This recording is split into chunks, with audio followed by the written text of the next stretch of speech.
Assalamu alaikum. Welcome to another lesson. In this lesson, we are going to learn the block graph, but block graph in a different way. In our previous lessons, we learned the block graph in the vertical form. Like right now, the block graph that you can see are in the vertical form. In today's lesson, we are going to learn about the block graph in the horizontal form. Now, to know about the difference between the block graphs in the vertical and horizontal form, first, have a look at this bar graph shown over here. You can see here the blocks are in the vertical form. Vertical form means from up, from down to top, they are going. We call them they are in the vertical position. One difference between the horizontal and the vertical block graph is that we need to learn first few terms that we will use more frequently. These terms are, if you look at this block graph, the names are written horizontally. I I will say it is a horizontal axis. Along the horizontal if they are written, so I will say this is the horizontal axis. This one is horizontal axis. I will say horizontal axis. And this one is the vertical axis. I will say this is the vertical axis.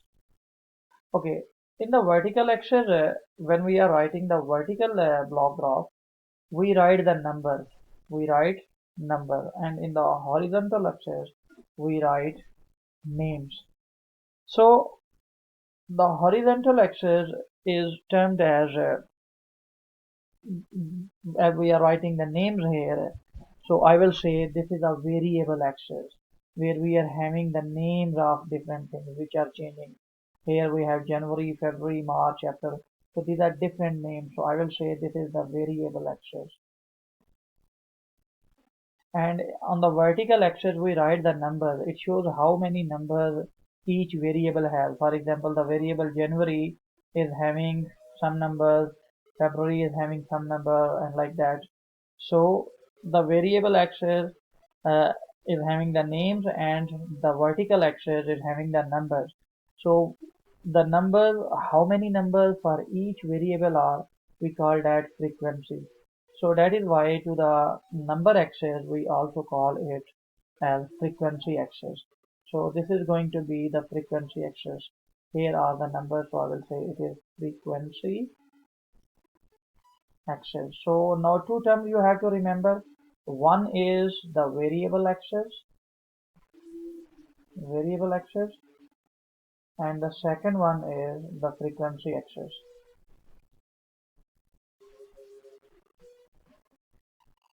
Now, the main difference in the horizontal and vertical block graph is when we will have the horizontal, in the horizontal, for horizontal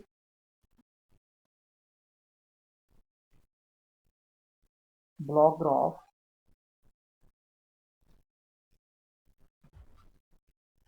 the frequency frequency axis will be frequency axis will be horizontal,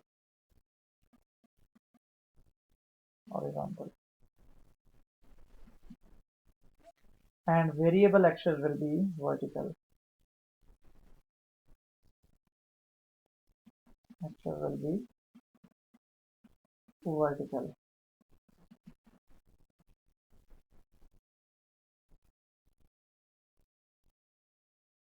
Like right now you can see the numbers are on the horizontal axis.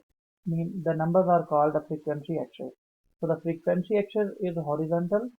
So I will say this is the horizontal block, and the variable axis means the having name is along the vertical axis. So this block I will say is the horizontal block graph.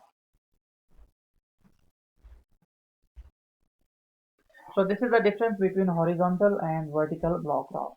Now next we will learn one more thing about the block graph, that is the scale factor. Scale factor mean like sometimes it happens the numbers are very big, Like in this one, you can see here we have only 10 numbers. So we can make the each box as one.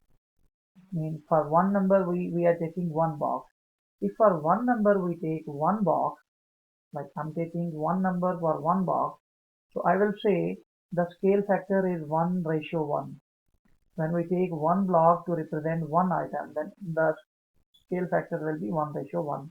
Like in this picture, you can see here, one block is using one item, one number. So I will say here the scale factor is 1:1. But if we are choosing, for example, for one block, if one block represents two items, then the scale factor is 1:2. Like we are taking, for example, let me say if I will say here 0, then if I will write here 2, 4, 6, 8, 10, 12. Now for each block I'm writing two numbers, so the ratio will be 1:2. It means for one block I'm choosing two numbers. If let's suppose I'm going to choose for one box three numbers, then the scale factor will be 1:3, because in that case it will be for one box there will be three numbers. Like I'm going to show you the 1:3. It is going to be in this way: 0, 3, 6, 9, 12, 15, and so on. Mean for each box I will take three numbers, then the scale factor will be 1:4. But if for each box we take the four numbers, if for each box we take the four numbers, then in that case the scale factor will be 1:4. Like then in that case I will write 0, 4, 8. For each box I'm taking four numbers now. And this actually scale factor we choose for the bigger number. So here are the rules for the scale factor you can see on your screen.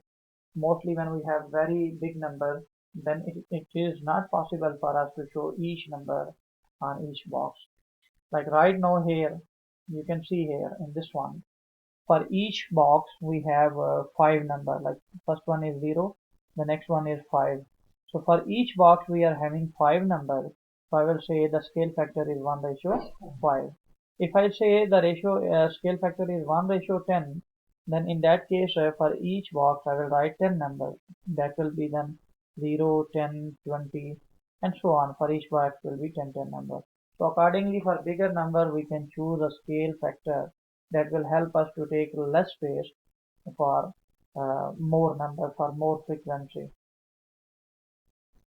Look here, we have this is the question saying that this block graph shows the number of cars by color in a school car park.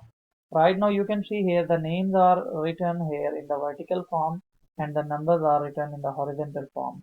It means the frequency axis is horizontal and the number variable axis is in the vertical. So I will say this is a horizontal block graph. This is not the vertical block graph because the frequency is written, the number we write here in the horizontal. So it will be horizontal block graph.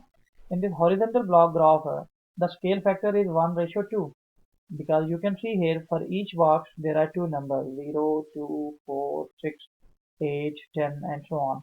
So for each block there are two numbers. So that is why the scale factor is 1:2 here. So we can say if the scale factor is 1:2, it means one box represents two cars. Each box is representing two cars. Okay, here even it is explained here in the question. One box is representing two cars. So the question is how many black cars are there? So let's see how many black cars are there. For black cars, first check how many boxes are there. Even if you see 1, 2, 3, 4, 5, 6. So here if we move down, the number in front of the black one is 12. So I will say there are 12 black cars. Now, which color has more than 15 cars?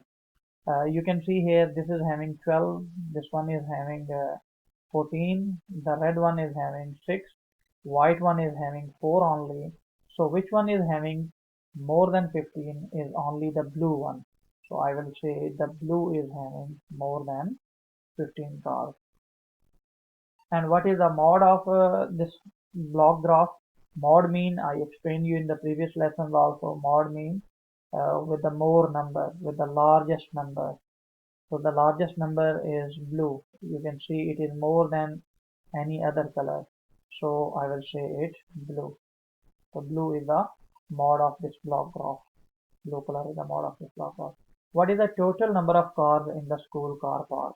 Right now you can see here, for black we have 12, for blue we have 18, for green we have 14, for red we have 6, and for white we have 4. So I will add all of these to get the total number. We need to plus them. So let's plus them. 2 plus 8 make 10, 10 and 4, 14, plus 6, 20, plus 4, 24. For 24 I will write 4, and 2 will be carry. 2 plus 1, 3, 3 plus 1, 4, 4 plus 1, 5. If you already remember that in first term we did a lot of questions about the addition. So the answer is going to be 54. So the total number of cars in the school car park are 54 for all colors. So this is what we have for today's lesson. Inshallah, in next lesson we will come with a new topic.